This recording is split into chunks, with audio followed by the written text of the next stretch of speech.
Hey everybody, Hank's Corner here. I just want to mirror this video from Combat Wombat on Dr. Dave. It's just another shining example of Dr. Dave being a complete douchebag. I'm putting Combat Wombat's link down in the description. Please go show his channel some love. Go ahead and give his original video a like at least, and consider consider subscribing, and then make sure you hit that bell so you can see his videos when they first hit. Hey folks, this is Combat Wombat. I want to address a few things that have come up in the last few days. A few days ago, I posted a video that consisted of a clip of 1% of a video posted by Dr. Dave, the Beer Professor. I believe this clip summarised very well the nature of the video that Dave made about Irish Demon having to move out of his house. I didn't add any editorialization because I believe the words spoke for themselves. I believe that using 1% of a longer video in order to summarize an issue is legitimate fair use. Dave has declared I'm on his shit list for putting up stuff about him, even though in my video I made no comment about him whatsoever. Here's what Dr. Dave said about it. Yeah, love your stream. Yeah, you loved your stream. You loved it long time. Combat Wombat. Uncle Audie wants to know about Combat Wombat. It's strike. What about him? Answer up on the copy strike you just put on Combat Wombat. He's on my list too. All you guys are on my S list. Hey, you know what? If you put stuff up about me, I'm going to take it down. What else can I tell you? I'm going to find a way to take it down. I pay people to do that. I don't have to do that. I pay people to do that.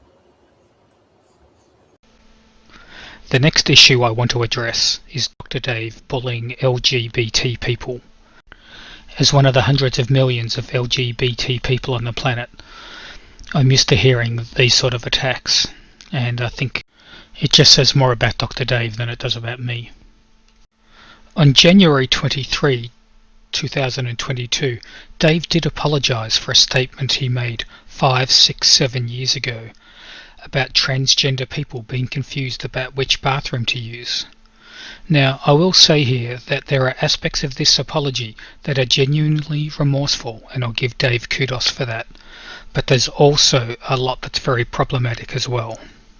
The video that Dave's apologising for was made 5, 6, 7 years ago, so that would be between 2015 and 2017. He says that he knew it was wrong then, and that he apologised back then for it.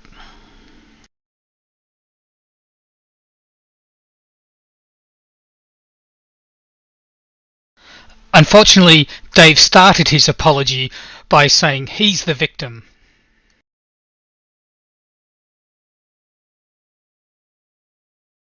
The videos I'm talking about is when I disparage the LGBTQIAA community. Now, if you don't know what those extra letters are, you should look them up. Anyway, I'm ashamed of those videos. I am ashamed. They were made 5, 6, 7 years ago, and I uploaded them to my spare channel, which eventually was taken down by the copyright kings, Patty Cakes and Glenn Serio. They teamed up and took down my channel. Not only one channel, but 2 channels they took down. Anyway, yeah, I'm not particularly proud of these videos because I stood on there and I said that gender confused people were so confused and out of their bloody minds that they didn't know which restroom to use when they were out in public. Now, I apologize for that video when I originally made it several years ago. I don't recall re-uploading it to my channel, but it's there. It was there, at least. So that's all well and good. Dave says he knew it was wrong 5 or 7 years ago to post those things. So he's casting this as something he did 5 or 7 years ago that he apologised for back then, and that it's all finished. However, in 2020, 2021, that's just last year, Dave started again and posted 7 anti-gay rants to his main channel. I know this for a fact because I downloaded them myself in September 2021. If he wants to give me permission, I'm happy to post them all in their entirety, but here's a sample. By the LGBTQ community. Try to say those letters real fast sometimes. It's mind-boggling. The alphabet. I call it the alphabet disease. That's what it is. It's a mental disease. Of course, it goes without saying that when someone uses a public platform to tell everyone that everyone in the world who is gay, lesbian, bisexual, or transgender has a mental disease is just showing a stunning amount of ignorance about the topic. It just dumbfounds me. And this wasn't an isolated statement.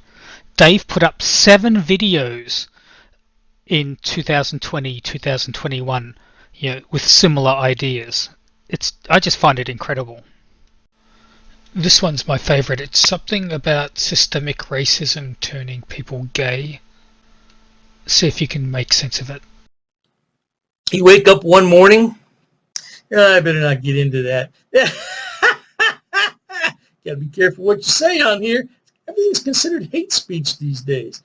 I don't know when the hell that happened. Woke up one morning and everything now is hate speech.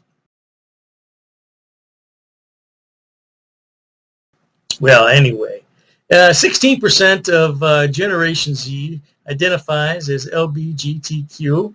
And just to give you an idea, the traditionalists, the people of the World War II generation, about 1.3% of those folks identify as LGBTQ. And in my generation, the baby boomers, they identify 2% of themselves as being LGBTQ. So that's a dramatic increase. Now, what's behind that increase, you might wonder? Well, I'll tell you what, these kids these days are bombarded in school, on the web, everywhere, social media platforms, doesn't matter where they turn. They're bombarded with ideas of systemic racism. And I never heard that term until Hillary Clinton used it when she was running for president back in 2016. I never heard that term before she used it. Never.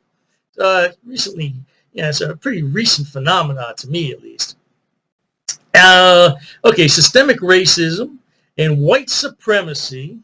And so these kids are bombarded with these ideas all day long. And hey, look, if you're not gay or trans or bi or something to that effect, then you're just a Nazi.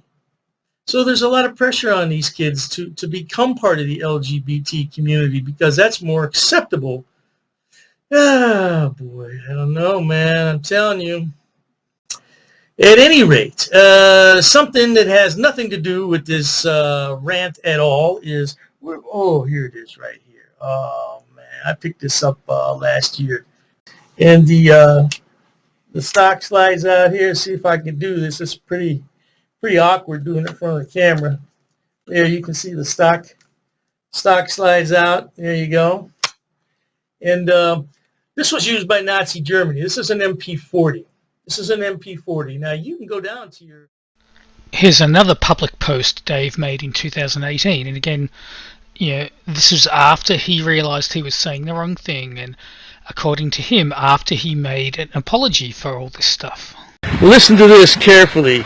I can laugh about it because I got my money back, but somehow or another, one of my bank accounts was hacked for $1,000. Now, the reason it wasn't hacked for more is because there's a daily withdrawal limit of $1,000 on the account. And I told my bro, I said, yeah, man, you know what? I think it's one of those LGBTQIA. Try to say that, my God. Yeah, one of those genderqueer sissy faggots that needs a gender reassignment surgery. That's what it's all about, man. Yeah, so yeah, these LGBTQIA sissy queers, they need that gender reassignment surgery, and that's how they get it. They have to steal money from people. No doubt about it, baby. Now, I want to interject here and say I 100% support Dave's rights to say all these things online. I would much rather live in a society where people are free to say and publish what they want, even if I find it offensive, than to live in a censored society. I'm advocating for transparency here, not censorship. Now, I don't know where Dave gets the idea that talking about white supremacy and critical race theory turns you gay. But when I looked at his Facebook profile today, he does read and share posts from the Renegade Tribune. Now, I don't know anything about the Renegade Tribune, but when I looked up on Wikipedia what it says about it, Wikipedia says it's a white supremacist conspiracy theory anti-Semitic media platform. So he's at least reading some stuff from this platform and sharing posts from it on his Facebook. And I support his right to do so. I'm not trying to censor it. If anything, I'm amplifying it. Dave, if you're into this stuff, that's fine. That's what's great about America. This country allows all sorts of different views. But if this is what's informing your views about gay people, then I think you're going to be seriously misguided. So the story of Dave's apology just doesn't make a lot of sense to me. He's saying he created these posts 5 or 7 years ago and he apologized back then, but then he kept making these anti-gay posts in 2020 and 2021. So the apology he made just doesn't line up with his actions. The final issue I want to address is the behaviour of Dave's moderators / panel members, in particular Saul. Saul frequently speaks for Dave in his live streams. What I'm referencing is on the screen here. I'm not going to read it. It's disgusting, it's misogynistic, and it's unacceptable. The last thing I want to say in closing is, if you're a fan of Dr. Dave and enjoy his content, then I think it's fine to keep watching him, or whoever else you like. There are many creators for Frauditor-related content, and they all have their unique take. I did want to bring some transparency to things that touched me, while at the same time supporting Dave's right to say whatever he wants and to grow his channel in however he feels is best for him. Thanks for listening.